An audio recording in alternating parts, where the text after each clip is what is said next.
All right, good afternoon, Run Club. How's it going? This is Chris, one of your run coaches. I'm here with just a few tips on proper gait. Now, let's see. These are just tips. This is not a seminar on teaching you how to run like a pro, because it's just not going to happen in one video. I'm going to show you a few different things that you need to be conscious of the next time you go for a run. They should help you with your running gait. This is also stuff that in the future, what will really benefit you is videotaping yourself while you're running, trying to use some of these principles, and send it to your run coach so that they can do an analysis of your running gait and offer you even more tips of improving. This will be great for you to practice while we're in this quarantine area until we get back in the fitness center, where you can get that one-on-one interaction with that run coach and really take all these little tips and tricks and see what the final product can actually become. So, with that being said, I'm going to start off with the first thing. Everybody wants to know where your foot should be when it hits the ground. Are you landing on your heel, your midfoot, your toe? The correct answer, by book, by definition, is we should land on our midfoot. Now, technically, if you're wearing shoes, your heel is going to touch the ground slightly before the actual midfoot flattens out, because we have these things called these big fat soles on our feet. So depending on the heel drop, which is the distance between the heel of the shoe and the toe of the shoe, sometimes it can be up to 12 millimeters, some are 0 millimeters. So that greater that distance, the more likely it is you're going to strike your heel. When you strike your heel, it's not always bad. You might barely touch down on the heel before coming fully onto that midfoot and then toeing off. That's a great foot position on the ground. What we want to avoid is that heel strike where your heel is out in front of your body and you're landing with force on that heel. All that's doing is slowing you down. And number two, the potential for injury skyrockets. So, a few things that we're going to practice today. First thing I'm going to show you is what a leg cycle, or how sprinters train for leg cycles, and how distance runners train for leg cycles as well. The top position, and let's see, okay. I was going to say, you've done this at Exos, but no, not at the fitness center, so you guys haven't done this yet. Top position, you want your upper leg parallel to the ground. Imagine that you're balancing a glass of water on the end of your knee. Now, I want you to look at my foot. Your foot, toe needs to be up, as if you're holding a bucket with your foot and a glass balanced on your knee. This is the proper position. From here, so this should be as you're about to stride forward. This is your leg is set. As you stride forward, your heel comes down towards the ground, does not strike the ground. Because think about this, if you're running, your body's moving forward. This heel is not on the ground, so as my body's coming forward, this leg is coming beneath you. You end up with that midfoot strike. You toe off, back to the set position, heel down, toe off, set. This is what your stride should look like. A lot of people you'll see striding, they look like they're skating, like they're on an elliptical. That just wears out the hip muscles and causes faster fatigue. Everything about it is bad, and this is how the majority of the population runs. So we're going to try to get away from that. So again, leg cycle looks like this.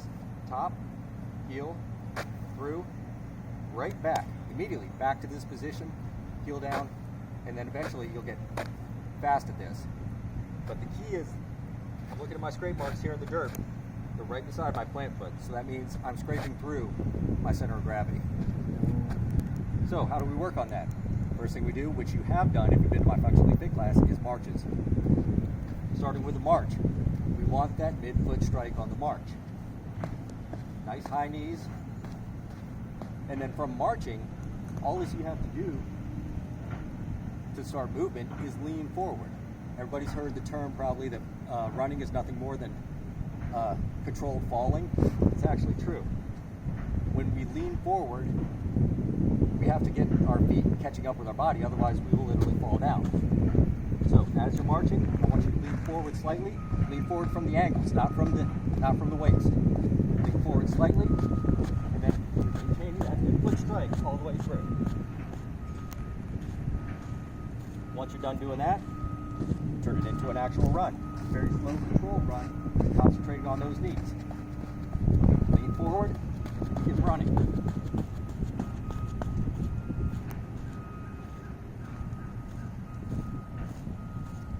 You can see see there at the very end, you might have started to see those leg cycles forming. Obviously I wasn't moving forward fast enough for them to fully form, but that's the idea. That's the progression. Next, we're going to walk over here to the track.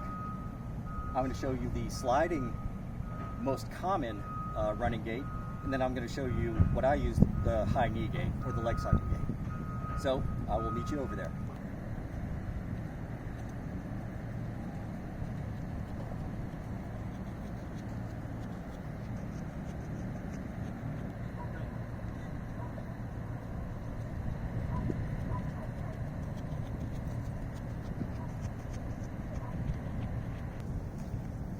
Okay, so that was two different gaits. The first one was that sliding, shuffle, elliptical type method, which actually, if we were to turn around and film everybody at this park, it's exactly what everybody here is doing. Like I said, probably about 90% of the population runs that way.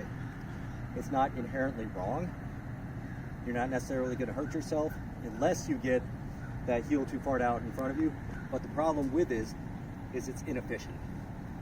So you will get tired faster, which means you're going to slow down and you're not going to hit a PR. That's basically all there is to it. When you the second lap through, that was me running with a higher knee.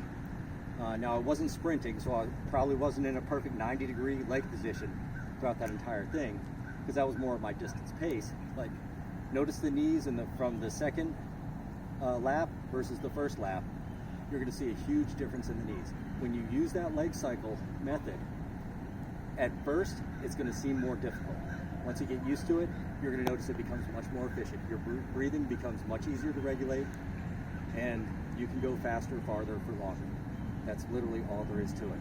So that's pretty much all I have for you today. Like I said, these are just some tips.